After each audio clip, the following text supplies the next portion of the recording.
All right, so I'm gonna stop this. So I'm starting to get the hang of it. I it's so much more that to learn too, but I like that because it's not boring right out the gate. If I get something and I'm bored with it, it's usually not because I can't make music, because I can make music on anything, but it's because I'm not having fun with the device or the device isn't challenging me at all. And this device challenges you a lot.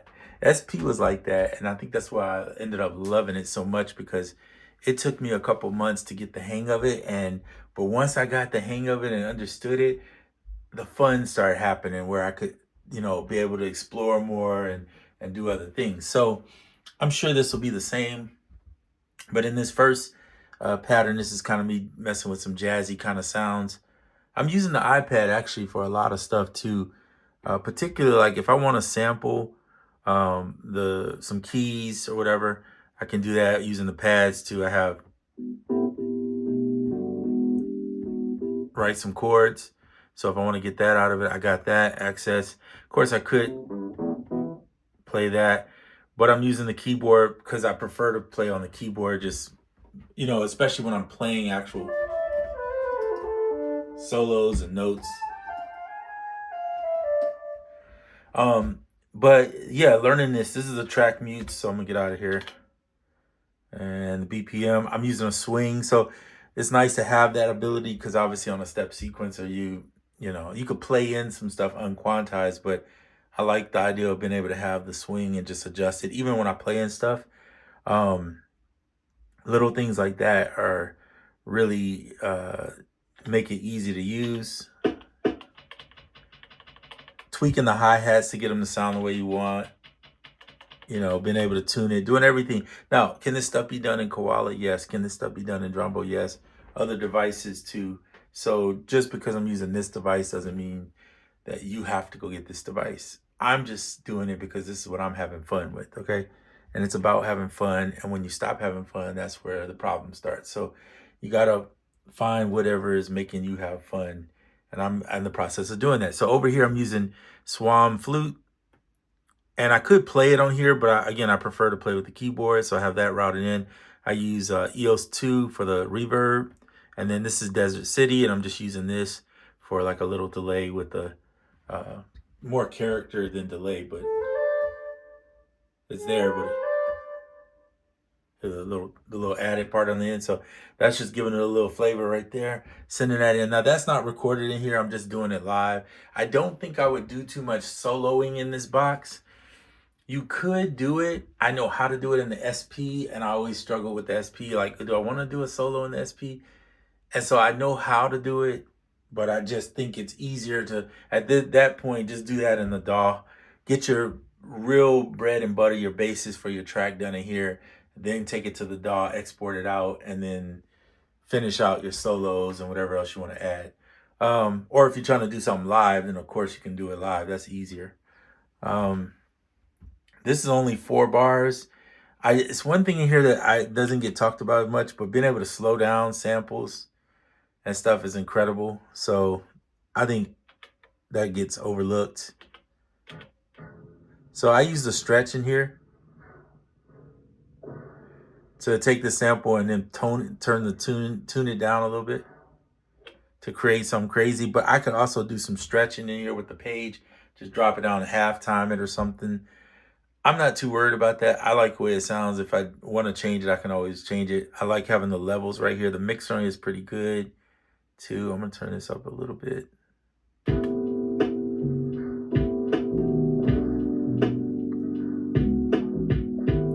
So yeah, some of these other features in here I might not use, that's fine, but I want to learn them just so I can say I know how to do them and and then maybe down the road I can explore them more. But to get started, I mean, this is a great start. The mixer here is actually really good, in my opinion.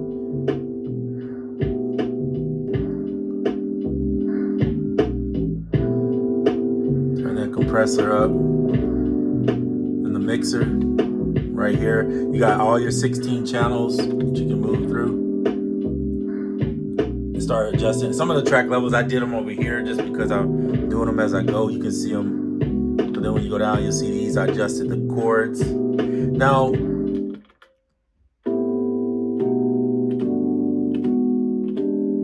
so I did this way, and the way I did this was I used tonality, and it's super simple to just go to your sample page, turn the threshold up a little bit, and then turn the arm on, and just record in each chord for a nice 16 steps, 1 bar, right?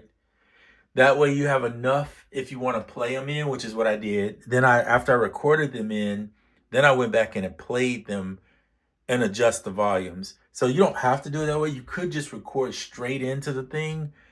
The only problem I have is because you can't tweak each chord's volume in here. If your playing isn't exactly the way you want it, it'll be kind of off a little bit. You won't be able to adjust it like that. But you could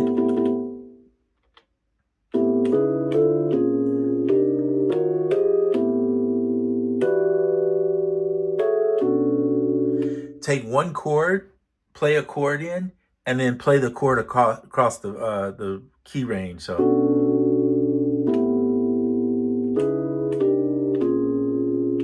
that's an option too. I was just thinking about you could do.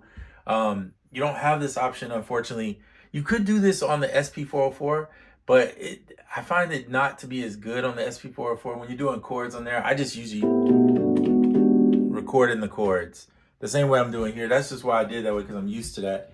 But I could probably do some other things to get some different stuff out of the chords.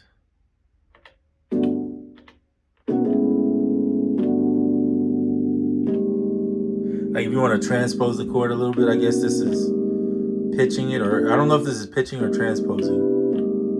I think it's probably I would say transposing, but I'm not sure. Then you could.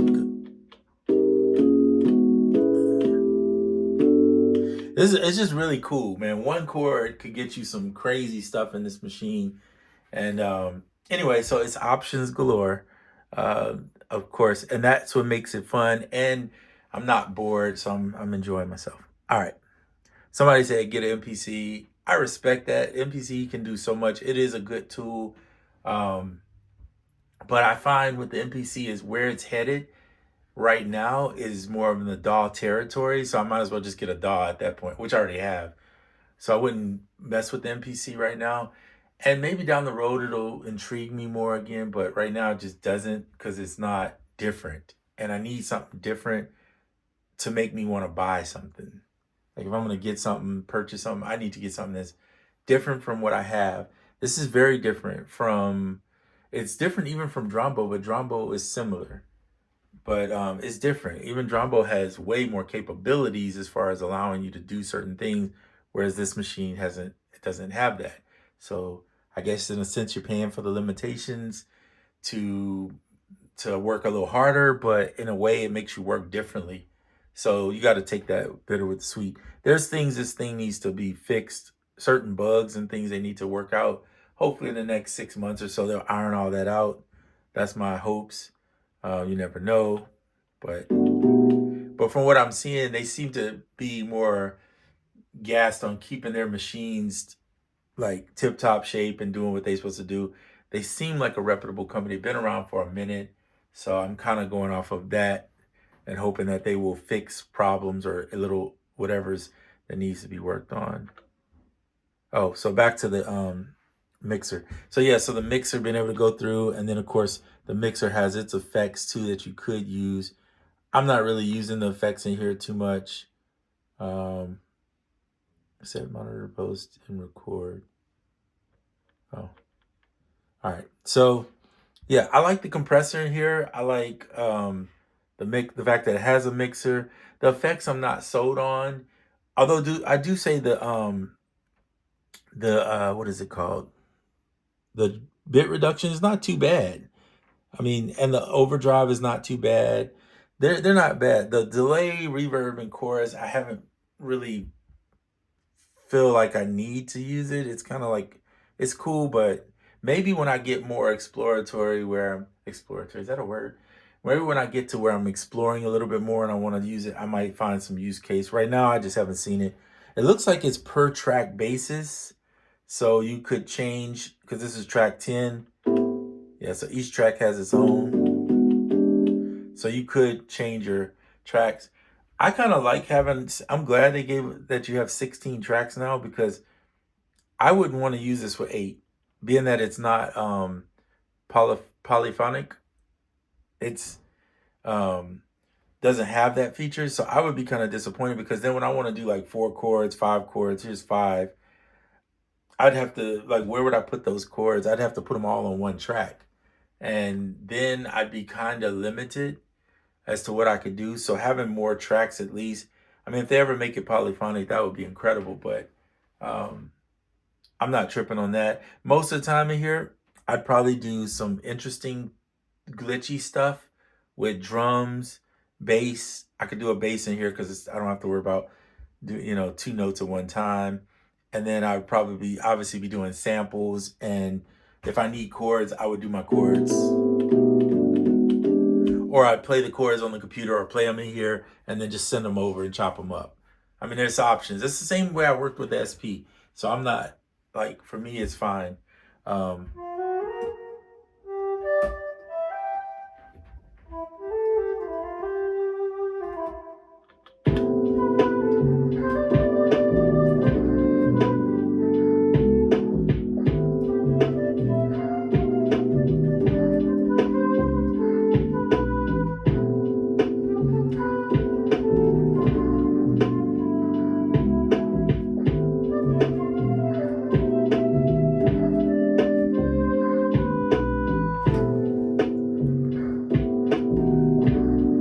yeah, so I'm digging it.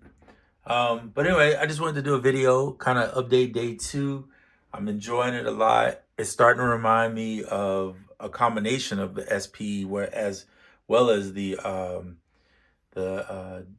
Drumbo. And one of the things is that I think is going to be incredible, because here's the thing: what bothered me about the SP. The SP was amazing for chopping. The SP is amazing for effects. It's a good source, but when it came to trying to step sequence particularly, it's just really okay. It's not good. This is amazing for step sequences, and I am not a drummer, so for me, this gives me a little more freedom, and it's kind of the way I work. Even in the DAW, occasionally I'll drum out something if I feel it, but if I don't feel it, I'll just program the drums. So it's like I'm already doing that here. So kind of a good workflow.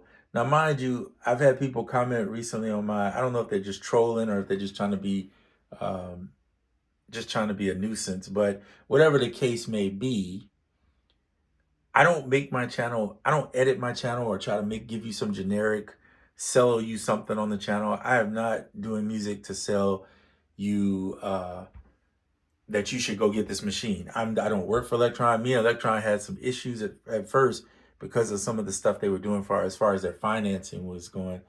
But that's not my business. But I was just telling them, like, hey, you kind of cutting sales out. Get your stuff on Zounds. Get your stuff on, all these companies, and let people have payment plans, because people buying gear like the average Joe like myself is not. We ain't sitting around rich. We ain't got no bunch of money. We have to do payments, right, of stuff. So they finally listened. So shout out to them for listening and getting in there. I think right now, if you go to American Music Supply, not that I'm promoting any of these companies, but you can get like 18 months, 0% interest. So that's pretty good. I mean, if you're interested in it, check out American Music Supply. And again, they didn't send me anything for free. They didn't tell me to promote. I'm just telling you that it's on there, and Elektron has it on there. And they're one of the only companies on there that I know, one of the ones on there that actually has 18 months. I think TE, if you go in there to get some teenage engineering stuff, it's going to be 12 months. They didn't even do 18, and their stuff is expensive. That would be cool if they did 18. But anyway, so that's what's there, and I just wanted to show you. I'm using an iPad with it. I'm using a computer. I'm using everything, and that's the way it should be. I do miss my Zoom L6, I must say, because the Zoom L6 was nice to get everything routed through one device, and it would be cool. The only reason I'd want one ever again is because then I could just put the iPad into that, But this kind of solved the issue of needing it for me because I don't have a lot of gear. So there's a left right in, of course, the left right out, and a headphone out. So I don't have to. I have what I need there, and I have my one left right in, which is what I was using. The USB is to send the tracks out via, so the audio is going out to into the computer. So technically, I can do everything with this one box that I personally need. Now, other people may feel differently or need more. If you have a bunch of gear, yeah, you're gonna need a mixer of some sort to do all that. But for me, this is actually good enough. And as soon as that battery pack thing that I was telling you guys about, bird cord, comes, I'll show you that for the power, and then we'll use the power brick to power it, so that way I don't have to use the plug-in. But anyway, because that'll make me have less wires over here. That's my goal.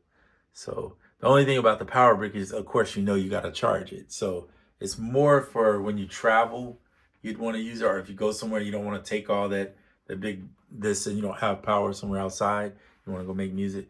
That's kind of nice for that. So anyway, that's it for this video. Enough of me rambling. You guys have a wonderful day, a wonderful weekend, and I'll see you on the next one. I'm out.